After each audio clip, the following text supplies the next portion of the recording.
Hello दोस्तों, स्वागत है आप सभी का वैल्यू इन्वेस्टर यूट्यूब चैनल के ऊपर। बात करेंगे इस वीडियो में वोडाफोन आइडिया लिमिटेड के ऊपर। अब देखिए, सबसे बड़ा सवाल ये है कि आज के सेशन में वोडाफोन आइडिया के शेयर में आपको 5% का ब्रेकआउट क्यों देखने को मिला, इसके पीछे की वजह क्या है। और देखिए, अगर वोडाफोन आइडिया को अच्छा परफॉर्म करना है तो उनको यहाँ पर सभी सेंटीमेंट्स को इम्प्रूव करना है, जो मैं आपको एक एक करके आज की इस वीडियो में एक्सप्लेन करूंगा। सबसे पहले बात करेंगे दोस्तों रिटर्न्स की।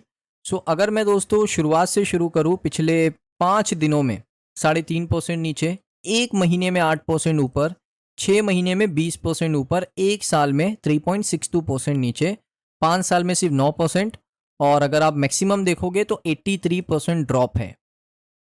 अब यहाँ पर बात करते हैं कि कौन से सेंटीमेंट्स हैं जिनको इम्प्रूव करना ज़रूरी है।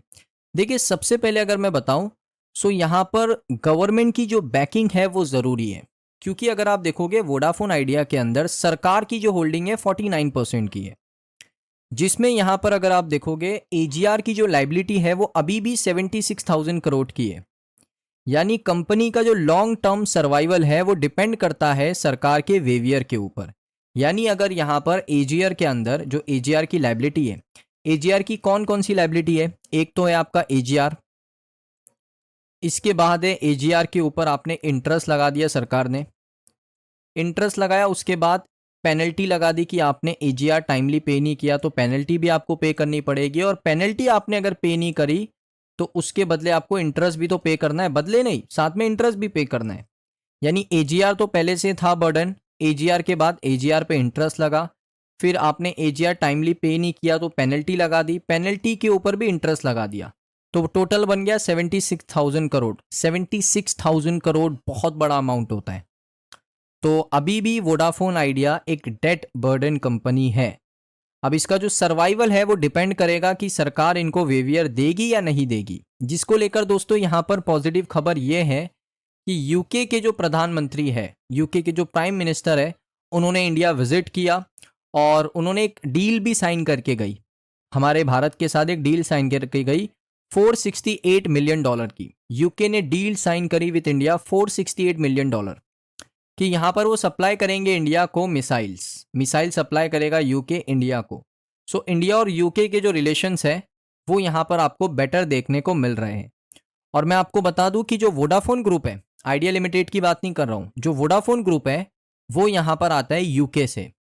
यहाँ पर ये भी एक बेनिफिट मिल सकता है, इन मीटिंग के अंदर ये भी बातचीत हुई होगी कि आप यहाँ पर वेवियर दो वोडाफोन आइडिया लिमिटेड को, जो उनके इंटरेस्ट है, उनकी पेनल्टीज है, और इसके लेकर सेटलमेंट चल भी रहा है। जो अभी हियरिंग होने वाली थी ना थोड़े समय पहले, हियरिंग को क्यों पोस्टपोन किया गया, क्योंकि अभी तक कोई वन टाइम सेटलमेंट हुआ ही नहीं है। यानी वोडाफोन आइडिया और डिपार्टमेंट ऑफ टेलीकम्युनिकेशन कोई एक पॉइंट तक साथ में पहुंचे ही नहीं है। उनका कुछ और पीओवी है और वोडाफोन आइडिया का कुछ और पीओवी है। दोनों अगर एक बात पे यहाँ पर फैसला कर लेते हैं तो हियरिंग होगा, उसके बाद सुप्रीम कोर्ट ये बता देगा कि हाँ, इन्होंने सेटलमेंट कर दिया है या सरकार ने वोडाफोन आइडिया को वेवियर दे दिया है। तो उसके बाद शेयर में आपको कमाल की तेज़ी देखने को मिलेगी, क्योंकि वही है सर्वाइवल प्लान कि सरकार से वेवियर लिया जाए, अच्छा खासा वेवियर, और अपने एजीआर के ड्यूज को जल्दी क्लियर किया जाए किसी तरीके से भी। एजीआर का ड्यूज क्लियर होता है, उसके बाद कंपनी के ऊपर डेट का जो बर्डन है वो कम से कम हो जाएगा। उसके बाद कंपनी फोकस करने वाली है किसके ऊपर, और ऑलरेडी कर रही है कंपनी। मैं आपको बता भी देता हूँ, कंपनी फोकस कर रही है अपने ARPU ग्रोथ के ऊपर। अब इसका मतलब क्या है, इसका मतलब है एवरेज रेवेन्यू पर यूजर, यानी एक यूजर वोडाफोन आइडिया का रिचार्ज कितना करता है, तो उसको ग्रो करते रहना हर टेलीकॉम कंपनी के लिए ज़रूरी होता है। और अगर आप देखोगे यहाँ पर वोडाफोन आइडिया ने पिछले 4 सालों में अपना ARPU का जो ग्रोथ है वो कमाल का शो किया है। मैं आपको दिखाता हूँ, यहाँ पर आप देखोगे वोडाफोन आइडिया का जो एवरेज रेवेन्यू पर यूज़र है वो लगातार बढ़ रहा है। इसका मतलब है कंपनी अपग्रेड कर रही है अपने कस्टमर को एक हायर वैल्यू प्लान। उसके साथ कंपनी इंप्रूव कर रही है अपने नेटवर्क क्वालिटी को और कस्टमर एक्सपीरियंस को, और उसके साथ साथ यहाँ पर VI AI का यूज़ करके फ्यूचर प्राइस को प्रिडिक्ट कर रहा है कि कस्टमर फ्यूचर में कितना प्राइस पे करने के लिए रेडी रहेंगे, जिससे वो मार्केटिंग कैंपेन्स कर रहा है और यहाँ पर अपने सर्वाइवल को और यहाँ पर बढ़ा रहा है। साथ ही उन्होंने बीच में अनाउंस भी किया था ना कि वोडाफोन आइडिया अब अपने जो रिटेलर्स हैं, जो उनके लिए काम करते हैं उनको बेटर यहाँ पर क्या करेंगे, इंसेंटिव प्रोवाइड करेंगे। तो रिटेलर ने क्या किया, इंसेंटिव जहाँ ज़्यादा मिलेगा वो कस्टमर को वही सिम देने वाले हैं, चाहे जियो का नेटवर्क अच्छा हो चाहे एयरटेल का नेटवर्क अच्छा हो। लेकिन जो वोडाफोन आइडिया का, अगर इन्होंने डोमेस्टिकली रिटेलर्स के थ्रू अगर इन्होंने उनको इंसेंटिव ज़्यादा प्रोवाइड किया तो सारे रिटेलर्स वोडाफोन आइडिया को प्रमोट करेंगे, और जो कस्टमर उनके पास आएगा सिम लेने तो उसको वो वोडाफोन आइडिया का सिम देंगे। सो ये सिंपल सा लॉजिक है, उसके ऊपर भी वो लोग काम कर रहे हैं। लेकिन अभी इंपॉर्टेंट चीज़ क्या है कि वेवियर लेना, सबसे पहला प्लान होना चाहिए कंपनी का कि अच्छा खासा वेवियर लिया जाए और ये एजीआर के ड्यूज से अपने आप को क्लियर आउट किया जाए, तो आपके सर्वाइवल के चांसेस 100% हो जाएंगे।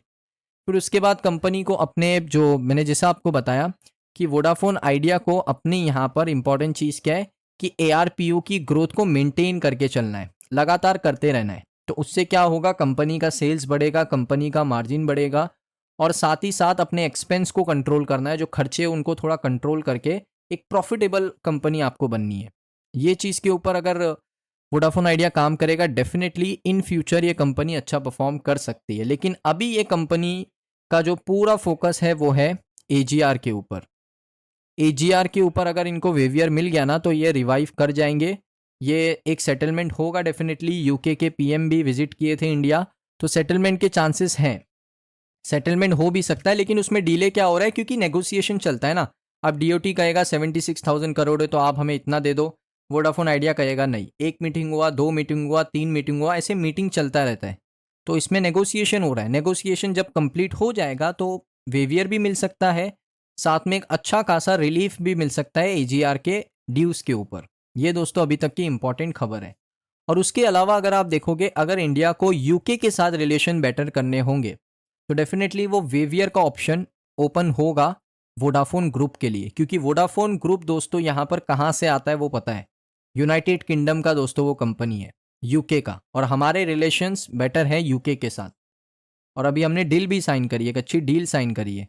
सो ये पॉलिटिक्स भी इसमें आती है दोस्तों, ऐसा नहीं है कि कंपनीज के बीच में पॉलिटिक्स नहीं आती है, डेफिनेटली आती है। वो एक गेट ओपन होता है क्योंकि वो यूके की बड़ी कंपनी है वोडाफोन ग्रुप। सो वो वहाँ के पीएम को एक रिक्वेस्ट किए होंगे कि आप हमारे लिए थोड़ा, इंडिया आप आओगे तो हमारे लिए आप थोड़ा सा बात कर सकते हो हमारे एजीआर के ड्यूज के ऊपर, उसके अंदर हमें एक रिलीफ चाहिए अगर हमारी कंपनी को ग्रो करना है। सो ये दोस्तों इंपॉर्टेंट चीज़ें होती है, पॉलिटिक्स भी उसमें इन्वॉल्व होती है। सो अब नेगोशिएशन चल रहा है, जैसे नेगोशिएशन खत्म होगा ये सारी चीज़ें आपको क्लियर आउट होती हुई देखने को मिल सकती है। सो दोस्तों ये वीडियो आपको कैसा लगा कमेंट सेक्शन में ज़रूर बताइए। आपको कुछ नया जानने को मिला, कुछ नया सीखने को मिला, कुछ नई जानकारी आपको मिली तो आप यहाँ पर वीडियो को लाइक कर सकते हो, कमेंट कर सकते हो। मिलता हूँ दोस्तों मैं आप सभी लोगों को नेक्स्ट वीडियो के अंदर।